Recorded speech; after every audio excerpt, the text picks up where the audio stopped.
بسم اللہ الرحمن الرحیم۔ اعوذ باللہ من الشیطان الرجیم، بسم اللہ الرحمن الرحیم۔ السلام علیکم۔ آج آپ کا میزبان ڈاکٹر کاشف بشیر تفہیم القرآن سیریز کی قسط نمبر 190 کے ساتھ آپ کے سامنے حاضر خدمت ہے، جس میں ہم انشاءاللہ سورہ ہود کی آیت نمبر 61 سے لے کے 68 تک کا ترجمہ اور تفسیر پر غور کرنے کی کوشش کریں گے۔ اور اس حصے میں سورہ ہود کے اس حصے میں قوم سمود کے بارے میں ذکر آیا ہے۔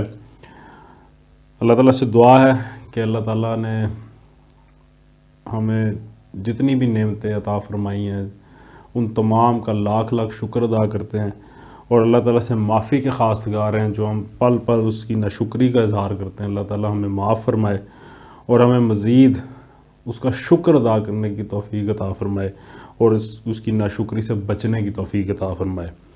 بسم اللہ الرحمن الرحیم۔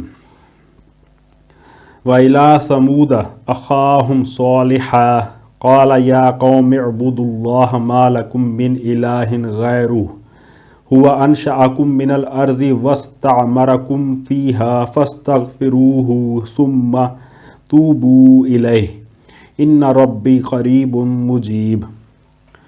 ترجمہ: اور سمود کی طرف ہم نے ان کے بھائی صالح کو بھیجا۔ اس نے کہا، اے میری قوم کے لوگو، اللہ کی بندگی کرو، اس کے سوا تمہارا کوئی خدا نہیں ہے، وہی ہے جس نے تم کو زمین سے پیدا کیا ہے اور یہاں تم کو بسایا ہے، لہٰذا تم اس سے معافی چاہو اور اس کی طرف پلٹ آؤ، یقیناً میرا رب قریب ہے اور وہ دعاؤں کا جواب دینے والا ہے۔ اور سمود کی طرف ہم نے ان کے بھائی صالح کو بھیجا، اس حوالے سے سورہ اعراف میں بھی ذکر آیا ہے۔ اس کے بعد اس آیت میں آتا ہے کہ وہی ہے جس نے تم کو زمین سے پیدا کیا اور یہاں تم کو بسایا ہے۔ اس حوالے سے تفسیر میں آتا ہے کہ یہ دلیل ہے اس دعوے کی جو پہلے فقرے میں کیا گیا تھا کہ اللہ کے سوا تمہارا کوئی خدا اور کوئی حقیقی معبود نہیں ہے۔ مشرکین خود بھی اس بات کو تسلیم کرتے تھے کہ ان کا خالق اللہ ہی ہے۔ اسی مسلمہ حقیقت پر بنائے استدلال قائم کر کے حضرت صالح ان کو سمجھاتے ہیں کہ جب وہ اللہ ہی ہے جس نے زمین کے بے جان مادوں کی ترکیب سے تم کو یہ انسانی وجود بخشا ہے، اور وہ بھی اللہ ہی ہے جس نے زمین میں تم کو آباد کیا ہے، تو پھر اللہ کے سوا خدائی اور کس کی ہو سکتی ہے، اور کسی دوسرے کو یہ حق کیسے حاصل ہو سکتا ہے کہ تم اس کی بندگی و پرستش کرو۔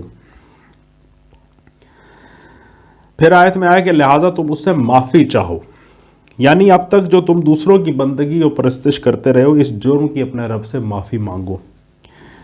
آیت کے آخر میں آیا کہ یقیناً میرا رب قریب ہے اور وہ دعاؤں کا جواب دینے والا ہے۔ اس حوالے سے تفسیر میں آتا ہے کہ یہ مشرکین کی ایک بہت بڑی غلط فہمی کا رد ہے جو بالعموم ان سب میں پائی جاتی ہے، اور ان اہم اسباب میں سے ایک ہے جنہوں نے ہر زمانے میں انسان کو شرک میں مبتلا کیا ہے۔ یہ لوگ اللہ کو اپنے راجوں، مہاراجوں اور بادشاہوں پر قیاس کرتے ہیں جو رعیت سے دور اپنے محلوں میں دادے عیش دیا کرتے ہیں، جن کے دربار تک عام رعایا میں سے کسی کی رسائی نہیں ہو سکتی، جن کے حضور میں کوئی درخواست پہنچانی ہو تو مقربین بارگاہ میں سے کسی کا دامن تھامنا پڑتا ہے، اور پھر اگر خوش قسمتی سے کسی کی درخواست ان کے آستانہ بلند پر پہنچ بھی جاتی ہے تو ان کا پندار خدائی یہ گوارا نہیں کرتا کہ خود اس کا جواب دیں، بلکہ جواب دینے کا کام مقربین ہی میں سے کسی کے سپرد کیا جاتا ہے۔ اس غلط گمان کی وجہ سے یہ لوگ ایسا سمجھتے ہیں، اور ہوشیار لوگوں نے ان کو ایسا سمجھانے کی کوشش بھی کی ہے کہ خداوند عالم کا آستانہ قدس عام انسانوں کی دست رس سے بہت دور ہے، اس کے دربار تک بھلا کسی عامی کی پہنچ کیسے ہو سکتی ہے؟ وہاں تک دعاؤں کا پہنچنا اور پھر ان کا جواب ملنا تو کسی طرح ممکن ہی نہیں ہو سکتا جب تک کہ پاک روحوں کا وسیلہ نہ ڈھونڈا جائے اور ان مذہبی منصبداروں کی خدمات نہ حاصل کی جائیں جو اوپر تک نظریں، نیازیں اور عرضیاں پہنچانے کے ڈھب جانتے ہیں۔ یہی وہ غلط فہمی ہے جس نے بندے اور خدا کے درمیان بہت سے چھوٹے بڑے معبودوں اور سفارشیوں کا ایک جنب غفیر کھڑا کر دیا ہے، اور اس کے ساتھ محنت گری یعنی پریسٹ ہوڈ کا وہ نظام پیدا کیا جس کی توسط کے بغیر جاہلی مذاہب کی پیرو پیدائش سے لے کر موت تک اپنی کوئی مذہبی رسم بھی انجام نہیں دے پاتے۔ حضرت صالح علیہ السلام جاہلیت کے اس پورے طلسم کو صرف 2 لفظوں سے توڑ پھینکتے ہیں، ایک یہ کہ اللہ قریب ہے، دوسرے یہ کہ وہ مجیب ہے۔ یعنی تمہارا یہ خیال بھی غلط ہے کہ وہ تم سے دور ہے، اور یہ بھی غلط ہے کہ تم براہ راست اس کو پکار کر اپنی دعاؤں کا جواب حاصل نہیں کر سکتے۔ وہ اگرچہ بہت بالا و برتر ہے مگر اس کے باوجود وہ تم سے بہت قریب ہے۔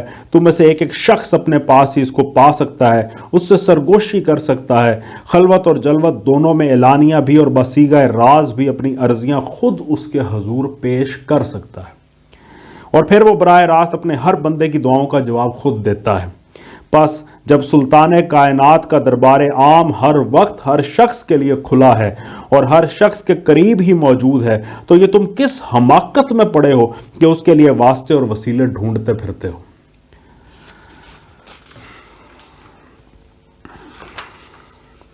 قالوا یا صالح قد كنت فینا مرجوا قبل هذا اتنهانا ان نعبد ما يعبد آباؤنا واننا لفی شک مما تدعونا الیہ مریب۔ ترجمہ، انہوں نے کہا، اے صالح علیہ السلام، اس سے پہلے تو ہمارے درمیان ایسا شخص تھا جس سے بڑی توقعات وابستہ تھی۔ کیا تو ہمیں ان معبودوں کی پرستش سے روکنا چاہتا ہے جن کی پرستش ہمارے باپ دادا کرتے تھے؟ تو جس طریقے کی طرف ہمیں بلا رہا ہے اس کے بارے میں ہم کو سخت شبہ ہے، جس نے ہمیں خلجان میں ڈال رکھا ہے۔ اس سے پہلے تو ہمارے درمیان ایسا شخص تھا جس سے بڑی توقعات وابستہ تھی۔ اس حوالے سے تفسیر میں آیا کہ یعنی تمہاری ہوش مندی، ذکاوت، فراست، سنجیدگی، متانت اور پروقار شخصیت کو دیکھ کر ہم یہ امیدیں لگائے بیٹھے تھے کہ بڑے آدمی بنو گے، اپنی دنیا بھی خوب بناؤ گے، اور ہمیں بھی دوسری قوموں اور قبیلوں کے مقابلے میں تمہارے تدبر سے فائدہ اٹھانے کا موقع ملے گا۔ مگر تم نے یہ توحید اور آخرت کا نیا راگ چھیڑ کر تو ہماری ساری امیدوں پر پانی پھیر دیا۔ یاد رہے کہ ایسے ہی کچھ خیالات محمد صلی اللہ علیہ وآلہ وسلم کے متعلق بھی آپ کے ہم قوموں میں پائے جاتے تھے۔ وہ بھی نبوت سے پہلے آپ کی بہترین قابلیتوں کے معترف تھے اور اپنے نزدیک یہ سمجھتے تھے کہ یہ شخص ایک بہت بڑا تاجر بنے گا اور اس کی بیدار مغزی سے ہم کو بھی بہت کچھ فائدہ پہنچے گا۔ مگر جب ان کی توقعات کے خلاف آپ نے توحید و آخرت اور مکارم اخلاق کی دعوت دینی شروع کی تو وہ آپ سے نہ صرف مایوس بلکہ بیزار ہو گئے اور کہنے لگے کہ اچھا خاصا کام کا آدمی تھا، خدا جانے سے کیا جنون لاحق ہو گیا کہ اپنی زندگی بھی برباد کی اور ہماری امیدوں کو بھی خاک میں ملا دیا۔ پھر آیت میں ایک سوال ہے ان کی قوم کی طرف سے کہ کیا تو ہمیں ان معبودوں کی پرستش سے روکنا چاہتا ہے جن کی پرستش ہمارے باپ دادا کرتے تھے؟ اس حوالے سے تفسیر میں یہ گویا دلیل ہے اس امر کی کہ یہ معبود کیوں عبادت کے مستحق ہیں اور ان کی پوجا کس لیے ہوتی رہنی چاہیے۔ یہاں جاہلیت اور اسلام کے طرز استدلال کا فرق بالکل صاف نظر آتا ہے۔ حضرت صالح علیہ السلام نے کہا تھا کہ اللہ کے سوا کوئی حقیقی معبود نہیں ہے، اور اس پر دلیل یہ دی تھی کہ اللہ ہی نے تم کو پیدا کیا اور زمین میں آباد کیا ہے۔ اس کے جواب میں ان کی مشرک قوم کہتی ہے کہ ہمارے یہ معبود بھی مستحق عبادت ہیں اور ان کی عبادت ترک نہیں کی جا سکتی کیونکہ باپ دادا کے وقتوں سے ان کی عبادت ہوتی چلی آ رہی ہے۔ یعنی مکھی پر مکھی صرف اس لیے ماری جاتی رہنے چاہیے کہ ابتدا میں کسی بیوقوف نے اس جگہ مکھی مار دی تھی، اور اب اس مقام پر مکھی مارتے رہنے کے لیے اس کے سوا کسی معقول وجہ کی ضرورت ہی نہیں کہ یہاں مدتوں سے مکھی ماری جا رہی ہے۔ یہ ہے جاہلیت۔ آیت کے آخر میں آیا کہ تو جس طریقے کی طرف ہمیں بلا رہا ہے اس کے بارے میں ہم کو سخت شبہ ہے جس نے ہمیں خلجان میں ڈال رکھا ہے۔ اس حوالے سے تفسیر میں بیان کیا گیا کہ یہ شبہ اور یہ خلجان کس امر میں تھا، یہ کنفیوژن کس امر میں تھی۔ اس کی کوئی تصریح یہاں نہیں کی گئی۔ اس کی وجہ یہ ہے کہ خلجان میں تو سب پڑ گئے تھے مگر ہر ایک کا خلجان الگ نوعیت کا تھا۔ یہ دعوت حق کی خصوصیت میں سے ہے کہ جب وہ اٹھتی ہے تو لوگوں کا اطمینان قلب رخصت ہو جاتا ہے اور ایک عام بے قلی پیدا ہو جاتی ہے۔ اگرچہ ہر ایک کے احساسات دوسرے سے مختلف ہوتے ہیں مگر اس بے قلی میں سے سب کو کچھ نہ کچھ حصہ ضرور مل کر رہتا ہے۔ اس سے پہلے جس اطمینان کے ساتھ لوگ اپنی ضلالتوں میں منہمک رہتے تھے اور کبھی یہ سوچنے کی ضرورت محسوس ہی نہ کرتے تھے کہ ہم کیا کر رہے ہیں، وہ اطمینان اس دعوت کے اٹھنے کے بعد باقی نہیں رہتا اور نہ رہ سکتا ہے۔ نظام جاہلیت کی کمزوریوں پر داعی حق کی بے رحم تنقید، اثبات حق کے لیے اس کے پرزور اور دل لگتے دلائل، پھر اس کے بلند اخلاق، اس کا عزم، اس کا حلم، اس کی شرافت نفس، اس کا نہایت کھرا اور راست بازانہ رویہ اور اس کی وہ زبردست حکیمانہ شان جس کا سکہ بڑے سے بڑے ہٹ درم مخالف کے دل پر بھی بیٹھ جاتا ہے، پھر وقت کی سوسائٹی میں سے بہترین عناصر کا اس سے متاثر ہوتے چلے جانا اور ان کی زندگیوں میں دعوت حق کی تاثیر سے غیر معمولی انقلاب رونما ہونا، یہ ساری چیزیں مل جل کر ان سب لوگوں کے دلوں کو بے چین کر ڈالتی ہیں جو حق میں آ جانے کے بعد بھی اپنی پرانی جاہلیت کا بول بالا رکھنا چاہتے ہیں۔ قال یا قوم ارأیتم ان کنت علی بینۃ من ربی وآتانی منہ رحمۃ فمن ینصرنی من اللہ ان عصیتہ فما تزیدوننی غیر تخسیر۔ ترجمہ، صالح علیہ السلام نے کہا، اے برادران قوم، تم نے کچھ اس بات پر بھی غور کیا کہ اگر میں اپنے رب کی طرف سے ایک صاف شہادت رکھتا تھا اور پھر اس نے اپنی رحمت سے بھی مجھ کو نواز دیا تو اس کے بعد اللہ کی پکڑ سے مجھے کون بچائے گا اگر میں اس کی نافرمانی کروں؟ تم میرے کس کام آ سکتے ہو سوائے اس کے کہ مجھے اور زیادہ خسارے میں ڈال دو۔ تفسیر میں آیا یعنی اگر میں اپنی بصیرت کے خلاف اور اس علم کے خلاف جو اللہ نے مجھے دیا ہے محض تم کو خوش کرنے کے لیے گمراہی کا طریقہ اختیار کر لوں تو یہی نہیں کہ خدا کی پکڑ سے تم مجھ کو کبھی نہ بچا سکو گے، بلکہ تمہاری وجہ سے میرا جرم اور زیادہ بڑھ جائے گا اور اللہ تعالیٰ مجھے اس بات کی مزید سزا دے گا کہ میں نے تم کو سیدھا راستہ بتانے کے بجائے تمہیں جان بوجھ کر الٹا اور گمراہ کر دیا۔ وَيَا قَوْمِ هَٰذِهِ نَاقَةُ اللَّهِ لَكُمْ آيَةً فَذَرُوهَا تَأْكُلْ فِي أَرْضِ اللَّهِ وَلَا تَمَسُّوهَا بِسُوءٍ فَيَأْخُذَكُمْ عَذَابٌ قَرِيبٌ۔ ترجمہ، اور اے میری قوم کے لوگو، دیکھو یہ اللہ کی اونٹنی تمہارے لیے ایک نشانی ہے، اسے خدا کی زمین میں چرنے کے لیے آزاد چھوڑ دو، اس سے ذرا تعرض نہ کرنا اور نہ کچھ زیادہ دیر نہ گزرے گی کہ تم پر خدا کا عذاب آ جائے گا۔ فَعَقَرُوهَا فَقَالَ تَمَتَّعُوا فِي دَارِكُمْ ثَلَاثَةَ أَيَّامٍ ذَلِكَ وَعْدٌ غَيْرُ مَكْذُوبٍ۔ ترجمہ، مگر انہوں نے اونٹنی کو مار ڈالا۔ اس پر صالح علیہ السلام نے ان کو خبردار کر دیا کہ بس اب 3 دن اپنے گھروں میں اور رہ بس لو، یہ ایسی میعاد ہے جو جھوٹی نہ ثابت ہوگی۔ فَلَمَّا جَاءَ أَمْرُنَا نَجَّيْنَا صَالِحًا وَالَّذِينَ آمَنُوا مَعَهُ بِرَحْمَةٍ مِّنَّا وَمِنْ خِزْيِ يَوْمَئِذٍ إِنَّ رَبَّكَ هُوَ الْقَوِيُّ الْعَزِيزُ۔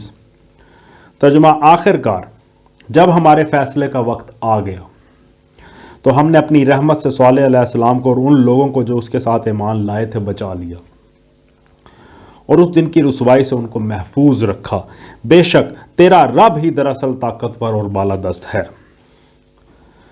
اس دن کی رسوائی سے ان کو محفوظ رکھا، اس حوالے سے تفسیر میں آیا کہ جزیرہ نمائے سینا میں جو روایات مشہور ہیں ان سے معلوم ہوتا ہے کہ جب سمود پر عذاب آیا تو حضرت صالح علیہ السلام ہجرت کر کے وہاں چلے گئے تھے، چنانچہ حضرت موسیٰ والے پہاڑ کے قریب ہی ایک پہاڑی کا نام نبی صالح ہے اور کہا جاتا ہے کہ یہاں یہی جگہ آن جناب کی جائے قیام تھی۔